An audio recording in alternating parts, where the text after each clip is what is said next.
तो second law of motion हमने कर रखा है। सेकंड लॉ ऑफ मोशन करने के बाद में अब हम उसमें हमने क्या पढ़ा, सेकंड लॉ ऑफ मोशन में हमें जो फॉर्मूला मिला हमारा, force equal to m into a, force equal to m into a, और इसको हम थोड़ा सा और एवल्यूट करें तो m equal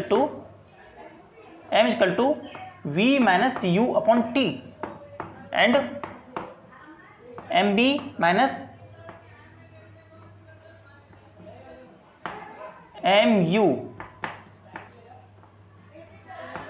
mu upon t, और इसी को क्या बोलते हैं, चेंज इन मोमेंटम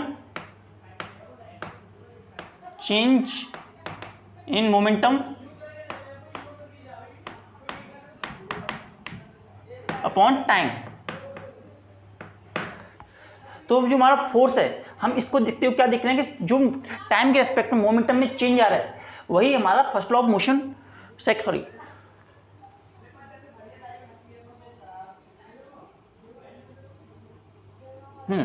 देखिए, तो इसको देखते हुए क्या देख पा रहे हैं कि जो हमारा rate of change of momentum है टाइम के रेस्पेक्ट में वही हमें क्या देता है, हमारी फोर्स देता है। और फोर्स जो है इस सेकंड लॉ ऑफ मोशन से हमें क्या मिलता है, सेकंड लॉ ऑफ मोशन से जो मिलता है magnitude of force, magnitude of force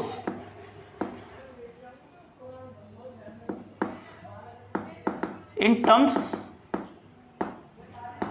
of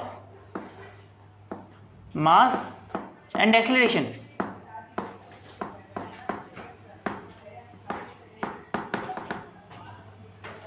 mass and acceleration की टर्म में हमें मैग्नीट्यूड मिलता है फोर्स का, जो कि प्रोडक्ट होता है मास एंड वेलोसिटी का। और यहां देखते हैं जो रेट ऑफ चेंज जो है इसका मतलब क्या है, यहां से हम इसका जो एम बी है क्या है, m b final momentum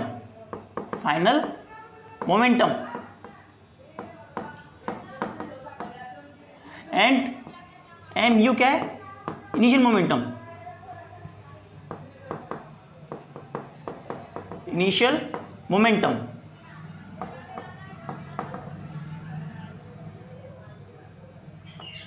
initial momentum p f and p i. अगर हम कहें तो फोर्स को इस तरह भी कह सकते हैं, force equal to p F minus p i upon t. Final momentum में से इनिशियल मोमेंटम में टाइम के रेस्पेक्ट में कितना चेंज आया उसे हम क्या बोलते हैं, सेकंड लॉ ऑफ मोशन के रेस्पेक्ट में लेते हैं। यही हमारा कहता है second law, it is the second law.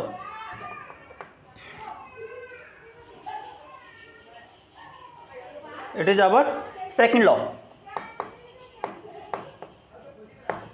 Second law of motion, it is our second law. अब इस सेकंड लॉ के ऊपर बहुत सारे एप्लीकेशंस होते हैं, जिन एप्लीकेशन तो हम कुछ एप्लीकेशन देखते हैं जो हमारी डेली लाइफ में होते हैं और जो हम डेली लाइफ में देखते हैं जो सेकंड लॉ ऑफ मोशन पर डिपेंड करते हैं। तो पहला एप्लीकेशन देखते हैं हम, एप्लीकेशन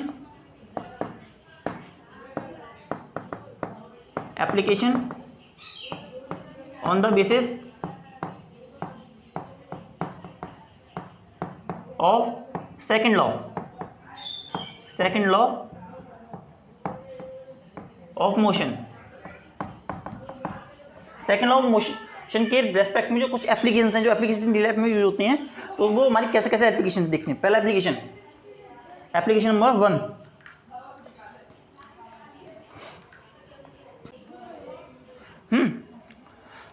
तो देखिए कुछ एप्लीकेशन जो होते हैं सेकंड लॉ ऑफ मोशन में डिपेंड करते हैं, उनमें सबसे पहले एप्लीकेशन है क्रिकेटर का। एक क्रिकेटर जो होता है, एक cricketer while catching the ball को कैच करते वक्त, जब ये बॉल को कैच करता है तो ऐसी कंडीशन में ये अपने हाथों को थोड़ा पीछे लेके जाता है। जिस तरीके से यहाँ से क्रिकेटर जो था इसने अपने हैंड्स को थोड़ा सा यहाँ से ये प्लेयर यहाँ से इसके हाथ लगे थे, लेकिन इसने यहाँ पे कैच नहीं किया, इसने थोड़ा टाइम लिया और टाइम लेकर जब इसने अपने हैंड्स को यहाँ पे लेके आया यहाँ पर आकर के यहाँ यूं बॉल को यहाँ पे यहाँ से बॉल आके बाद उसने कैच बॉल को इधर किया, इधर। ऐसा क्यों? क्योंकि यहाँ से यहाँ तक आने में से टाइम टी लगा और यहाँ पे उसका कुछ मोमेंटम था पी एफ फाइनल मोमेंटम था और यहाँ पे उसका मोमेंटम की कुछ वैल्यू थी और यहाँ पे आके मोमेंटम जो यहाँ तक धीरे धीरे लेके आया, टाइम उसने थोड़ा इंक्रीज किया, टाइम इंक्रीज करने से उसका यहाँ पे आके मोमेंटम जीरो हुआ, उसका मोमेंटम यहाँ पे आकर के जीरो मोमेंटम हो गया, जीरो, उसका मोमेंटम यहाँ पे जीरो हुआ। तो इसका जब मोमेंटम जीरो हुआ तो ऐसी कंडीशन में उससे क्या हुआ, P F minus P initial upon time t, ऐसी कंडीशन में टी की वैल्यू इंक्रीज हुई तो ये वैल्यू डिक्रीज हुई, डिक्रीज, इसमें डिक्रीजमेंट आया, डिक्रीज हुई। डिक्रीज होने से फोर्स डिक्रीज, क्या हुआ, force get decrease, force decrease हुई and chance of injury get less and chance of injury get reduced और लेस।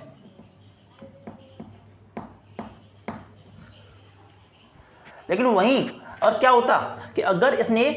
ऐसा नहीं किया होता और इसने यहीं पे आके कैच कर लिया होता, कैच द बॉल सडनली, तो क्या होता है ऐसी कंडीशन में, ऐसी कंडीशन में पी सडनली कैच कर लिया शॉर्ट पीरियड ऑफ टाइम में पी एफ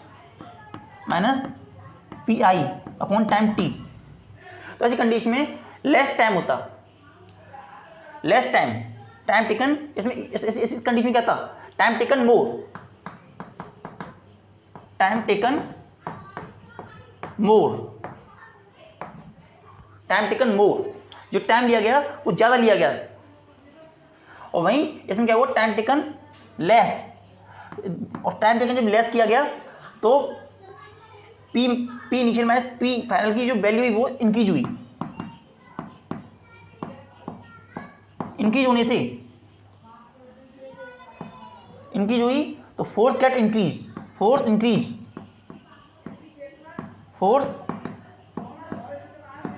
इंक्रीज हुई और फोर्स इंक्रीज होने से it may hurt the player, it may hurt the player, hurt the player, और ये प्लेयर को हर्ट भी कर सकता है। तो इस बात को हम थोड़ा सा वर्ड्स में लिख लेते हैं। पहला एप्लीकेशन था हमारा, फर्स्ट एप्लीकेशन, तो अब इसे थोड़ा लिख देता हूं मैं। Cricket player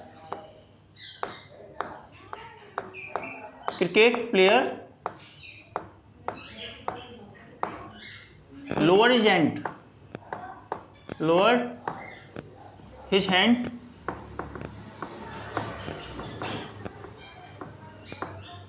while taking catch, while taking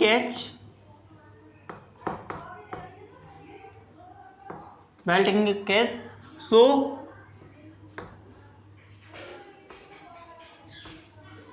as to reduce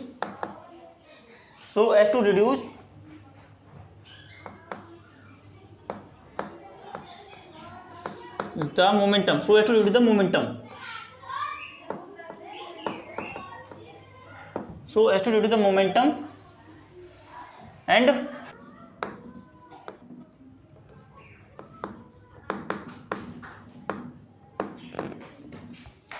take the jump on the heap of sand, on the heap of sand or at cousins,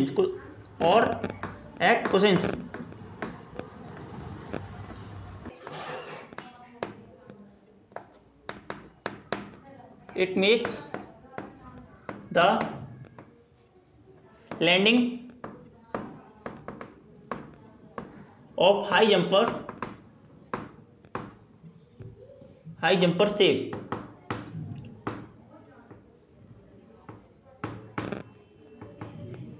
देखिए क्या होता है, जो हाई जंपर्स होते हैं जो हाई जंपर होते हैं उनको जो जंप लगाते हैं तो उनके लिए मिट्टी को तो खुदरा कर दिया जाता है या मिट्टी को खोद करके थोड़ा सा ऊपर उठा दिया जाता है, जिससे कि मस्ती जब उस पर कूदें, कूदते के समय वो जो कजन्स हैं या फिर स्टैंड पे फीप है, वो उनका रेट ऑफ चेंज का टाइम जो है, rate of change of momentum का टाइम थोड़ा बढ़ा दे। टाइम बढ़ाने से जो कम बॉल में क्या होता है उसमें भी इसमें भी होता है कि वो जो होता है टाइम इंक्रीज करने से, टाइम जब इंक्रीज होता है तो वो rate of change of momentum decrease होता है, और rate of change of momentum decrease होने से फोर्स कम लगती है, और फोर्स कम लगने से उसकी जो लैंडिंग होती है वो सेफ होती है, उसे हर्ट होने का चांस कम रहता है। वहीं अगर ऐसा ना हो, अगर तो ऐसी कंडीशन में अगर वो हार्ड सरफेस पे जब जंप करता है तो बहुत सारा मोमेंटम बहुत ही कम समय में खत्म हो जाता है, और ऐसा कम समय खत्म होने की वजह से मोमेंटम भी बहुत ज़्यादा हाई होता है, और जब एक इतना हाई मोमेंटम पड़ता है तो ऐसी कंडीशन में ये प्लेयर को हर्ट भी कर सकता है। हम जब बहुत से लोग जो छत से गिरते हैं या छत से गिर जाने के बाद क्यों चोट लगती है, उनका चोट लगने का मेन रीजन ये रहता है कि वो एक साथ उनका rate of change of momentum एक साथ बहुत कम समय के अंदर 0 पे आ गया, 0 पे आने की वजह से फोर्स बहुत ज़्यादा लगी, इसकी वजह से उन्हें चोट लग सकती है। जैसे कि यहाँ पे प्लेयर था और प्लेयर ने जंप किया,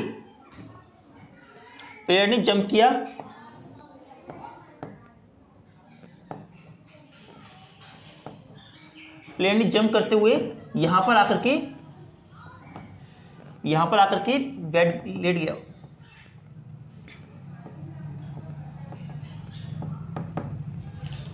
यहाँ पर हम इसको थोड़ा सा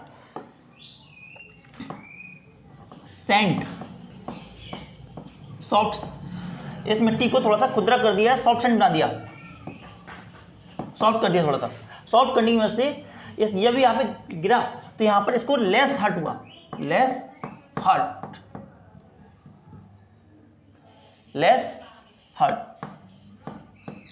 इसे ज़्यादा परेशानी नहीं हुई। वहीं अगर क्या होता कि अगर यही प्लेयर सेकंड केस में अगर ये यहाँ से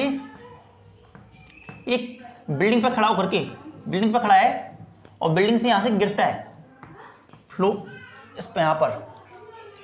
तो क्या होता यहाँ पर इसका जो मोमेंटम था mv, और यहाँ पे इसका मोमेंटम mu इनिशियल मोमेंटम जो यहाँ से गिरा था, और यहाँ से mv फाइनल मोमेंटम, इसके बीच में बहुत लेस टाइम के अंदर t टाइम के अंदर ही 0 हो जाता। तो ये हार्ड सरफेस जब हार्ड सरफेस में जाता तो रेट ऑफ चेंज मोमेंटम बहुत ज़्यादा हाई होता, so it mean dangerous for him. So ये क्या हो सकता था, इसके लिए डेंजर हो सकता था। ये जब यहाँ पे गिरता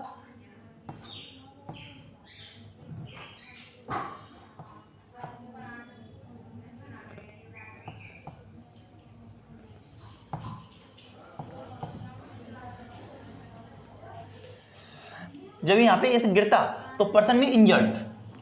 इंजर्ड